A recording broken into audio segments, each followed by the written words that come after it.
Alright, hello everyone and welcome back to Kottabos Space Program, where today we are having a look at yet another fun mod, this time in the form of the Behemoth Aerospace Engineering mod, being made by forum user Grey Stork, and what this particular parts pack adds into the game is a selection of fuel tanks, engines, and other various bits and bobs to allow you to make absolutely gigantic rockets. As it does say in the name, this thing is for making just behemoth-sized creations, and it is hilariously good fun. So let's jump right on into the VAB and take a look at what it all has to offer. Now, for size comparison, we're going to have a gander at the Mark 1-2 and say a few quick words about the sizes in vanilla Kerbal Space Program. Now, we have 4 different radial sizes of rocket parts in this game in vanilla.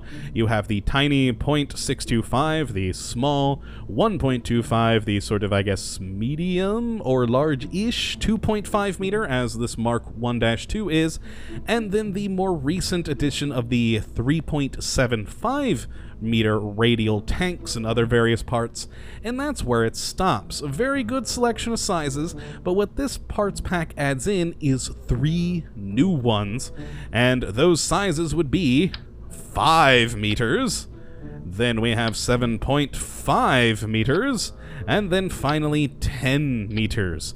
And holy crap, look at just how freaking big you can make rockets. Most rockets I've ever made, or most people I've seen make, are just the 2.5 meter, occasionally a 3.75. This, you can go all the way up to freaking 10 meter radial sized parts, and that's just wonderful. Now, as for these parts that I just threw on, they are all probe cores in the 5 meter variety, the 7.5 meter and 10 meter varieties, all having the, the pretty standard reaction wheel, SAS, and electrical charge, though of varying sizes, the smallest with 1,000 electrical charge, the largest with 4,000. And quite nice modeling. I like the little bump out here with the different bits and bobs on them, but I must admit, I'm not a fan of the texturing.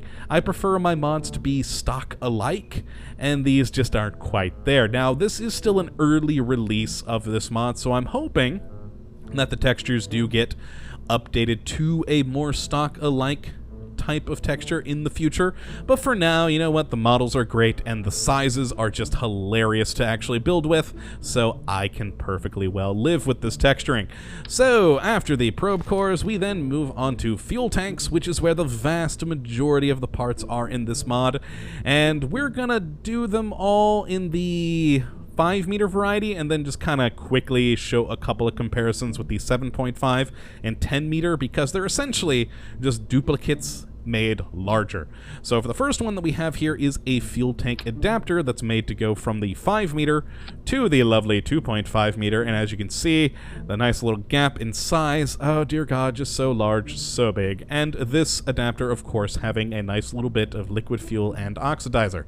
We then have another 5 to 2.5 meter adapter with just a little bit taller to give you a bit different of a design option. And then lastly, another fuel adapter where you have an even taller sort of transition from the 5 meter to 2.5 meter. We then have these duplicated again to be from the 5 meter to the 3.75 meter, and once more in just the 3 different heights, so you can design at will. And again, good deal of liquid fuel and oxidizer in each. Very cool little pieces allow you to, nicely transition from one size to the next. We then go into sort of the main tanks, where we have the smallest of the main side tanks, which has quite a bit of liquid fuel in this baby, 3,456 and 4,224 oxidizer. Holy crap, and that's the smallest of the sort of main central tanks. We then have a double size variety of it, which, oh holy crap, look at how low res my flag is. That flag is not meant to be that big on the side of a rocket. But again, a double size of that tank, and very cool. We then go into an even larger size here, which is essentially a double size of this one. And it's, oh boy, even more liquid fuel and oxidizer. And then lastly, we have another doubling in size to this tank, which, oh god, we're going to have to zoom out for this one. Okay, and scroll down. There we go. Oh boy. And yeah, it's essentially a double-sized one of this, and it's just freaking massive. And it gets even bigger when you do the 10-meter variety one. We'll take a look at that one in a second. And then the last of the 5-meter tanks is this multi-fuel tank, which is of the same size as this T5LF02 here, but this one is a multi-fuel compatible tank, so you can switch it between various tank setups to whatever you need for your particular mission. Very cool indeed. I do enjoy having it. Now, in the 7.5 meter variety, we have the same transitioning tanks, except this time, instead of going from 5 meter to 2.5 at its smallest, the smallest transition is from the 7.5 to the 3.5. And then the next size up goes from the 7.5 to the 5 meter. So they're transitioning up to larger and larger ones, so that once you get to the 10 meter size tanks, they transition from 10 meter to the 7.5 meter, and 10 meter to the 5 meter here. So again, just allowing you to transition from one size to the next. You start with the smallest, going to the absolutely massive largest ones, and it is glorious. Now, as for the gigantic tanks, oh boy, there it is in the 7.5 meter. It is barely going into the floor there. Very, very nice. It gets just gigantic. And then lastly, we have the 10 meter variety of the long tank. And oh god, can I fit it in nicely? There we go. Holy crap. Look at the size of this thing. I mean, just that Kerbal compared to this. It's just... dear sweet Jebediah, it's massive. It is just beautiful. I love it. And then after these different central tanks, we do have 2 different varieties of radial tanks coming in the 3 different size varieties that we also have. And these radial tanks are quite nice. So the first one, of course, is a standard radial tank that just is bolted onto the side of the craft. This thing is now a part of this rocket. It will not go anywhere. And we have it in the 5 meter variety, the, oh no, I gotta go to the next page for the 7.5. There we go, the 7.5. And then back for the 10 meter variety radial tank. Oh, dear sweet Jebediah, that is just such a large tank. And I also just realized I said that phrase twice now in a fairly short amount of time. Oh well, what are you going to do? And these tanks are quite nice. Again, they are multi-fuel tanks, so you can switch them to whatever you need, which is quite cool on these radials. And once more, they are just stuck to the ship. They will fall off once you have a decoupler up here, falling off from the main tank. Now, the second variety of radial tank that we have is ones with built-in radial decouplers, once more in the 5 meter variety, the 7.5 meter variety, and 10 meter variety. And they have quite a bit of ejection force, their own inbuilt separatrons, so that they will release and then, you know, use some thrust to push away from the ship. Very good indeed. These are not multi-fuel, though. They are just standard liquid fuel and oxidizer. And they also have a slightly different design. They're a little bit more aerodynamic than the ones that are purely bolted on, as you can see there. It doesn't actually adjust the aerodynamics anyway, but it just looks a bit more sleek, and I quite enjoy that. Now, that is it for fuel tanks, so let's kind of chuck all these away and take a look at the 5 engines that we have added into this. Actually, we will grab a quick fuel tank. This one will do. Excellent. And yes, we have 5 different tanks. The first one being the A1 Ajax, which is quite a powerful little engine with 4,338 atmospheric thrust, 6,000 vacuum thrust, 169 liquid fuel per second for the fuel usage, and 207 per second on the oxidizer. And it is designed for the 5 meter tanks, and just look at the size of that thing. It's huge and beautiful, and quite a nice little engine. Now we then have the Ajax 2, which is designed for the 7.5 meter tanks, and it is essentially just 2 Ajax engines bolted onto one another. And these have a higher thrust, of course, at 8,676 atmospheric, 12,000 vacuum, and use 338 per second liquid fuel and 414 oxidizer per second. And they are quite cool little engines. I do like them. If we zoom in here, good modeling on them. I do actually enjoy the texturing on these a bit more than the standard fuel tanks. And I do also like that it is basically just two Ajax 1s strapped together, as you can see from the A1 there. Very nice, very cool engines indeed. The next one that we have is the Boss Extremely Heavy Lift Engine. Again, designed for the 5-meter variety. Another very cool modeling job. I really do like it quite a bit. Some good details to it.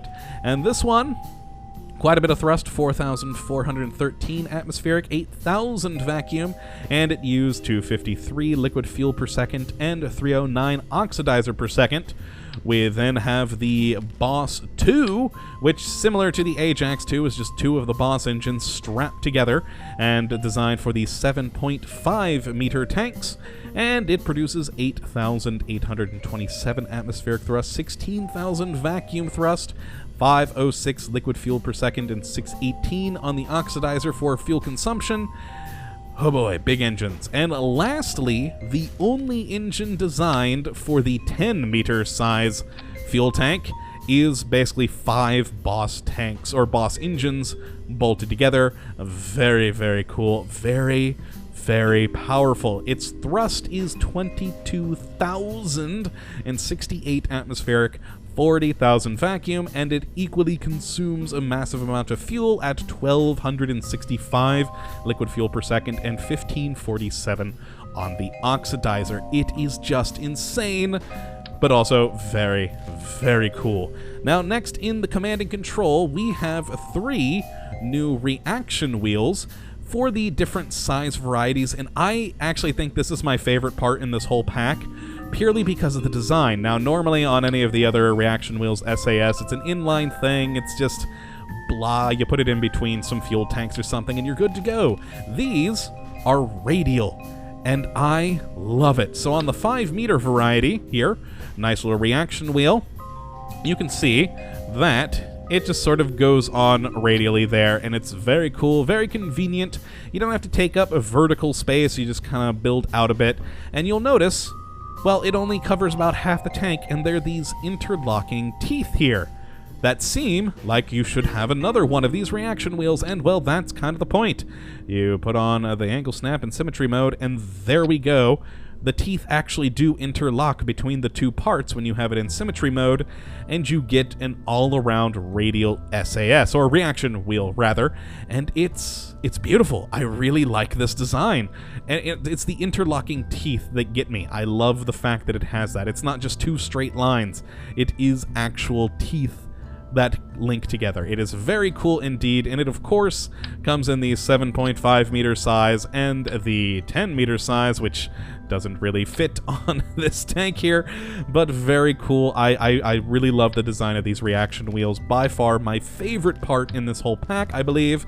And then the last 3 parts that we have are decouplers in the structural tab. Now, of course, they come in the 5-meter variety, 7.5-meter, and the 10-meter variety, and they have differing ejection thrusts, or ejection force, rather.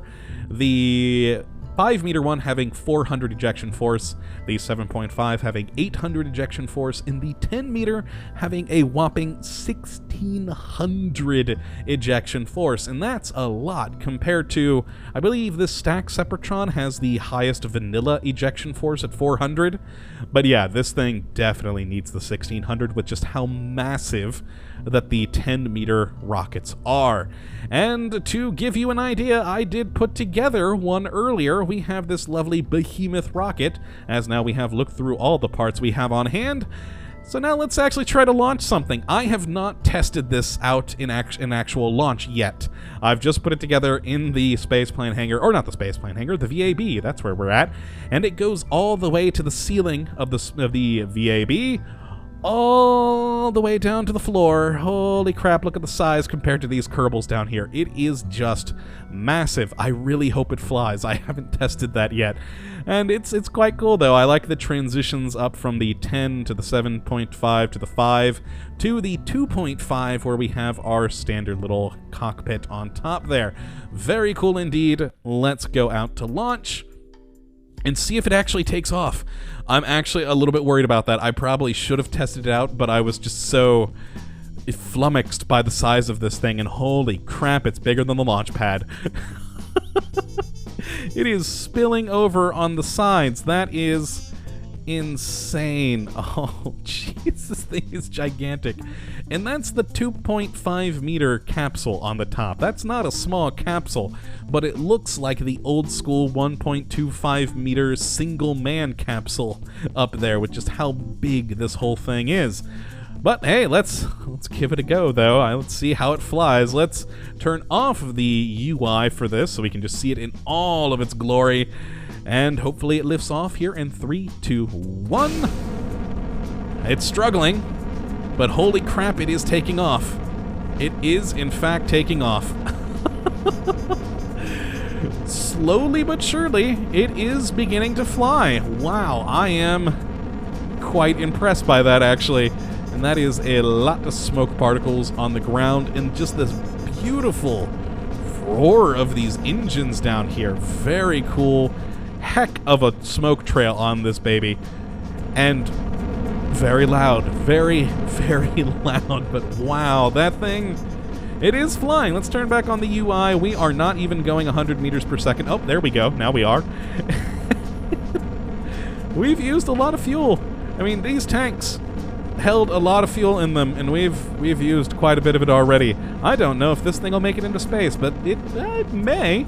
Let's find out. Let's actually put it up to time warp of 2 and see how this thing goes. Physics will start getting wonky on me here in a moment. Let's actually turn it back down. Turn off the SAS, because yeah, that 2x time warp SAS does not like that. Start a gravity turn. We are getting some heat effects. We are actually gaining quite a bit of speed now. We're almost 900 meters per second. Wow, that is impressive. And we have almost run out of fuel on the radial decoupler tanks here that we have. Let's check the map. Oh yeah, we've reached space. We have in fact reached space. Okay, so, ooh, that's a zoomed in view.